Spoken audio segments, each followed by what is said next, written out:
Ser podcast.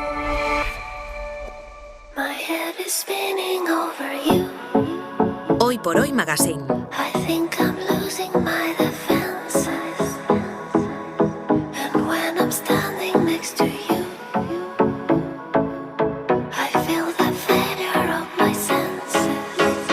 Ser podcast.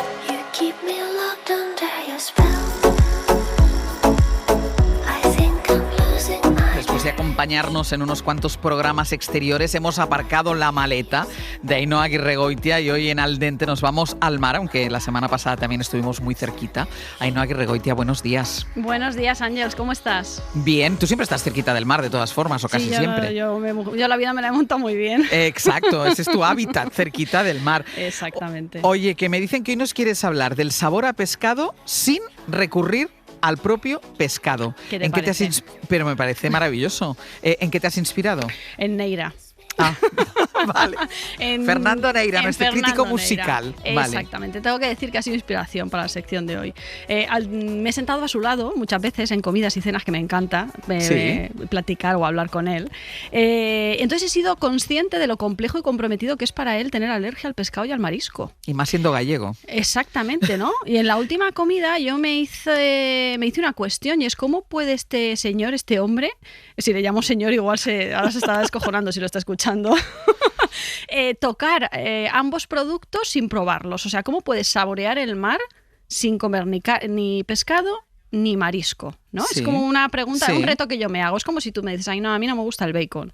Y yo Sí. digo, Ángels tiene que comer bacon porque sí. Tengo que buscar la forma de que le guste. Pues a mí me pasa algo así, ¿no? Entonces yo misma me respondí pues con su versión vegetal. El mar ofrece opciones, hay que saber usarlas y conocerlas. El sabor marino también vive en las algas, en las plantas salinas, en las ortiguillas, aunque luego hablamos de que yo sé que las ortiguillas no son una planta. Sí, E incluso son una en ciertos vegetales terrestres, desde Japón hasta Cádiz, pasando por Islandia, Corea. Hay técnicas milenarias, otras que son completamente experimentales. Aquí tenemos en España un cocinero, Ángel León. Sí, que se dedica a eso. Exacto. Sí. Que permiten capturar el sabor del océano sin recurrir a ningún animal. Entonces, en un mundo tan globalizado como el que tenemos, ¿por qué no vamos a aprovechar todo eso y por qué no vamos a aprender? Bueno, Pues, vamos a todo ver eso. si eso es fácil o le complicamos más la vida a Neira todavía. Nah. Empezamos por la receta, que no sé si es un ejemplo de lo que estás explicando. Sí y no, porque claro, Vale. yo pienso en Neira, pero luego pienso que Neira es una excepción. Neira, querido, yo te aprecio mucho, pero aquí Pero la vamos a gente come poner algo de pescado en nuestra receta. Exacto, pero bueno, A hay ver. sustituto. Voy a hacer un risotto de plancton con berberechos. Vale, Vale, está buenísimo esto, Ángels. vale. muy Riquísimo, bien. a ti te encantaría. A mí Mira, los berberechos me encantan. y el plancton también, ¿eh? También me gusta. A mí es Sí. que todo lo que sabe a mar me gusta mucho. Sí, exacto. Entonces, necesitamos 320 gramos de arroz, un arborio, un carnarol y un italiano. 2 latas de berberecho natural o medio kilo de berberechos frescos. Una cucharadita de plancton marino hidratado, ahora explico cómo se hace. Una cebolla pequeña, un diente de ajo, 1 litro de caldo de alga kombu o de verduras, Sí. 100 mililitros de vino blanco, 40 gramos de mantequilla o aceite de oliva, 40 gramos de queso parmesano, sal, pimienta y aceite de oliva. Vale. Es fácil de conseguir. Sí. Y además el plancton, es que se pronuncia un poco raro, se puede comprar por internet. Ah, plancton. No es difícil. Que Sí. lo venden deshidratado. Sí, exacto. Vale. Son polvos y que no lo confundan con espirulina, que la espirulina, madre mía, terrible. A mí me resulta terrible, pero esta me gusta mucho. Plancton. Entonces, exacto. Y por internet se puede conseguir. Empezamos calentando el caldo en un cazo y mientras en otra olla pochamos lentamente la cebolla con el ajo, un poco de mantequilla, dejamos que quede todo bastante traslúcido, bastante suave y añadimos el arroz. Y vamos a nacararlo un minuto antes de verter el vino blanco y dejar que se evapore. Una vez que tenemos ahí, empezamos a incorporar el caldo caliente poco a poco, como un risotto normal y corriente. Hasta aquí como Ahí- un risotto. Claro, hay que ir removiendo con paciencia para que el grano suelte el almidón natural y se forme esa crema alrededor del grano del arroz. Y cuando llevemos unos 12 minutos de cocción aproximadamente, mezclamos un poquito del plancton con caldo caliente. Hay que hidratarlo, porque si no se quedará como con puntitos. Y necesitamos que se forme una crema verde homogénea. Entonces lo hidratamos con un poquito de caldo, imagínate, pues media cucharadita de postre. Sí. Y lo añadimos al risotto y seguimos mantecando. ¿de acuerdo? Y ahí vamos a empezar a adquirir ese color verde marino y ese aroma oceánico y hacemos que se integre por completo. Por otro lado, lo que podemos hacer si usamos berberecho de lata es escurrir el jugo de la lata y añadirlo también en ese último momento a la cocción del arroz para darle todavía más sabor. Y si lo hacemos con berberecho natural, pues lo mismo. El caldo en ambos casos se aprovecha para el risotto. Para el risotto. Claro. Y en el último momento vamos a buscar un berberecho de lata de calidad. No de esos que vienen 150 berberechos. No, de esos que son más grandes. De esos que son más grandecitos. Unos un poquito más carnosos, sí. porfa. Son caritos, son caritos, pero hagamos. Venga, de domingo, exacto. Venga, de domingo. De día de fiesta. Domingo, sí, porque si no se queda un poquito pobre. Sí. Pero bueno, oye, si no tenemos otra cosa, tampoco va mal. Oye, la cosa es probar cosas nuevas y cosas diferentes. Entonces, nada, lo que hacemos es, si el berberecho es fresco, lo hacemos un poco al vapor primero y luego lo colocamos por encima. En el último momento, fuera del fuego, añadimos el parmesano y un extra de mantequilla, porque el parmesano no es bueno que le dé tanto calor. Lo hacemos muy cremoso, le ponemos corregimos un poco de sal o le ponemos un poquito de pimienta. El risotto tiene que quedar cremoso. Cuando lo ponemos en un plato se tiene que deslizar sobre el plato, no tiene que quedar mazacote sobre él. Y luego colocamos unos berberechos por encima para que se vea que lo hemos hecho con berberechos también y eso está delicioso. Podemos Dime. Iba a decir, si no ponemos los berberechos solo con el plancton, ¿sabría suficientemente? Está muy bueno. No, lo digo por Neira, si nos está escuchando. Neira puede comprar también lechuga de mar. Puede hacerlo con también. lechuga de mar. La pica, la integra en el risotto y luego pone unas lechugas de mar así por encima. Perfecto. Y queda estupendo también. Un genio. Vale. Esta me ha parecido una buena idea para que sepa amar sin llevar pescado, aunque en este caso nosotros pondríamos berberechos. Sí. Pero ¿cómo acabo de conseguir que mi cocina huela y sepa amar sin que mi casa se parezca a una lonja, sin llevar pescado? ¿Tú no tienes ordenador ahí delante? Sí. Sí, pero Brian está contigo. Sí, no, pero está al tanto. Brian está contigo, quiero decir, te escucha. Me acaba de mandar, Brian siempre está conmigo. Ahí está, me acaba de sé. mandar la fotografía del risotto. Espectacular, ahí la tienes. Riquísimo. Es que no te estaba viendo muy entusiasmada, digo, a esta mujer no le está gustando la receta y le va a encantar. No, me estaba encantando, me estaba encantando y además me parece relativamente sencillo porque un risotto es de los arroces más sencillos de hacer. O sea que facilísimo. Venga, ¿cómo continuamos? ¿Cómo hacemos que sepa amar sin pescado? Mira, te sorprendería saber que el mar habla muchísimos idiomas y no todos tienen que ver con el pescado o el marisco. Las algas son muy políglotas, del sabor marino. Tenemos el kombu, el nori, el wakame, la lechuga de mar gallega. Todas tienen ese punto salino, yodado, fresco que te transporta directamente pues, a un chiringuito sin necesidad de abrir ninguna lata de sardinas. En España, por ejemplo, la lechuga de mar gallega es oro verde. Está considerado como uno de los ingredientes más exquisitos también de la cocina gallega. Llevan tiempo usándola, sirve para hacer arroces con muchísima personalidad y no es algo nuevo, ni siquiera en el Mediterráneo. Los romanos ya recolectaban alga marina para conservar alimentos y en la cocina japonesa es casi una religión. Las usan muchísimo. Bueno, ahora que estoy yo con ello estoy disociada, estoy entre aunque estés en tu casa, estás en Japón. Es increíble cómo está en mi cabeza. Basta con hidratarlas, tostarlas, infusionarlas y el mar aparece, sin más. Es como una especie, es algo mágico, pero no tenemos por qué abandonar el sabor al mar aunque seamos alérgicos al pescado. Pues vámonos de viaje, Venga. a ver cuántas cosas conseguimos. Mira, he descubierto cosas que no me da tiempo a contarte todas aquí, pero la botánica marina coreana es apasionante, Ángels. Tienen un mundo verde debajo del mar que me ha resultado exquisito, muy desconocido para mí y para muchos de los oyentes seguro, pero vamos a dar unas pinceladas, ¿vale? En Corea existen técnicas antiquísimas para obtener el sabor a océano, donde usan exclusivamente algas. Una de las más emblemáticas es la miyeok-guk, una sopa tradicional hecha solo con alga wakame, ajo, soja y un caldo muy ligero, nada más. Sí, sabe inequívocamente a mar y además el wakame se considera un alimento muy nutritivo, ¿no? Uno de los más nutritivos de primera categoría. A mí me encanta la alga wakame. Sí, pues imagínatela. Pero me encanta, o sea, yo de hecho me la compro. Pues Ángels, imagínate que tienes opción de elegir calidades. Claro. ¿A que no tenemos esa opción en España? No, yo me compro la que encuentro. Hasta dentro de poco. Ahí lo dejo. Venga, otra ahí técnica lo dejas. coreana. Perfecto. Otra técnica coreana es el dashima. Un caldo elaborado con un kombu que es autóctono. Los coreanos llevan siglos infusionando estas algas en agua fría durante horas para obtener una especie de té de mar que luego utilizan como base para los guisos, los fideos, las salsas. Mira qué interesante, ¿eh? Sí. Es como tener un caldito de pescado, entre comillas, de algas sí, como que un te fumet. ayuda, que te ayuda en el último momento con con un guiso o con un arroz, ¿no? Y lo mejor de todas estas técnicas es que son muy sencillas, son muy antiguas, pero son muy sencillas. Corea además cuenta con distintas algas que varían en forma, tamaño, textura, intensidad. Con ellas hacen muchísimas recetas. Sopas, guisos, las hidratan, las usan en polvo, que es una opción muy cómoda. Y se usan también para hacer el jim, que es una mezcla, son láminas de algas que se hacen con distintos tipos de algas, ¿vale? No solamente sería con una como única la nori, variedad. como la alga nori.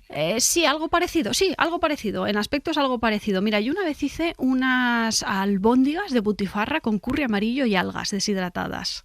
Eso era un espectáculo, Ángel, sí. Sí, era el mar y montaña. Iba a decir, eso es un mar y montaña exótico. Pero riquísimo. Te compras un paquetito de algas deshidratadas, pero que te gusten comértelas solas, que no necesites solamente cocinarlas. Entonces coges la butifarra, haces bolitas, las salteas en una sartén, una cucharada de curry, un par de dientes de ajo picados, un poco de leche de coco. Eso se hace enseguida, porque la butifarra se hace enseguida. Y ya retiras del fuego, añades un poco esas algas deshidratadas, a cantidad, lo que tú quieras, y eso está, un poco de sésamo al final, y eso está espectacular y es muy fácil de hacer. Hemos estado en Asia, pero ¿hay ejemplos más cerquita? ¿Hay ejemplos occidentales? Mira, nuestro fondo marino comparte muchísimas similitudes con el coreano. Hay algas que ellos tienen y que nosotros también tenemos, pero que por tradición no las usamos. El codium, por ejemplo, es una que tenemos aquí también, pero es nativa de los mares de Corea, de Japón y de toda esa zona, y mientras que en España se considera una especie invasora, en coreano significa cuernos o cornamentas verdes. Se recogen en agosto-septiembre y se suelen vender secas. Ellos las consumen, nosotros no. Eso pasa a veces. Hay cosas que son invasoras que se pueden consumir. Sí, exacto, depende de la cultura.